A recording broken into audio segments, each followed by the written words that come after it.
तो 14 साल का वनवास काट करके जब राम जी आए, सीता जी आई, तो जलसा हुआ। जलसे में फूल माला लेकर के तनवीर जकी जैसे लोग बैठ गए, लक्ष्मण जी एक तरफ बैठ गए। अब कहा गया माला इधर बढ़ाइए, तो जलसा के लोगों ने कहा, लक्ष्मण जी के हाथ में माला दे करके कहा ये माला लो, और तुम्हारी जो भाभी सीता जी पर्दे के पीछे बैठी हुई है उसके गले में जाकर के माला पहना करके आओ। जंगल में 14 साल रही, आबरू को बचाया, ईमान को बचाया, आबरू का सौदा नहीं किया। ऐसी औरत के गले में जाकर के माला पहनाओ, सम्मान करो। जब लक्ष्मण जी माला लेकर के निकले तो रास्ते में खड़े हो गए, आगे बढ़ ही नहीं रहे। तो नाजिम ने कहा, अरे क्या हुआ? माला हाथ में, भाभी के गले में डालो। कहा कि मेरी भाभी 4 औरत के साथ बैठी है, मुझे पता ही नहीं कि भाभी कौन है, किसके गले में मैं माला डालूं।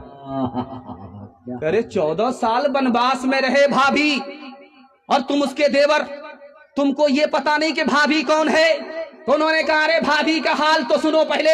वो पर्दे के अंदर रहती थी, पर्दे से बाहर नहीं निकलती थी। जब वो निकलती थी तो घूंघट डाल देती थी। मैंने उसके पैर को चलते हुए देखा है, चेहरा नहीं देखा, इसलिए मैं पहचानता ही नहीं कि मेरी भाभी कौन है। कहाँ गई वो सीता मैया और कहाँ है अब मरियम?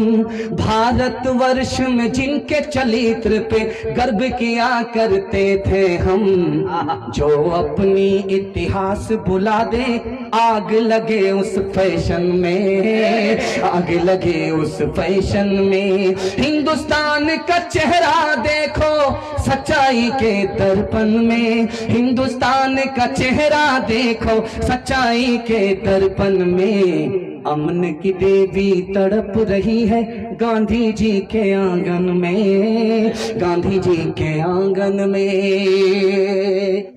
जिस्म पर लिबास की कमी अजीब लगती है, मुझे अमीर बाप की बेटी गरीब लगती है। जिसे आंचल भी नहीं सर का संभाला जाता, उससे क्या खाक तेरे घर की हिफाजत होगी।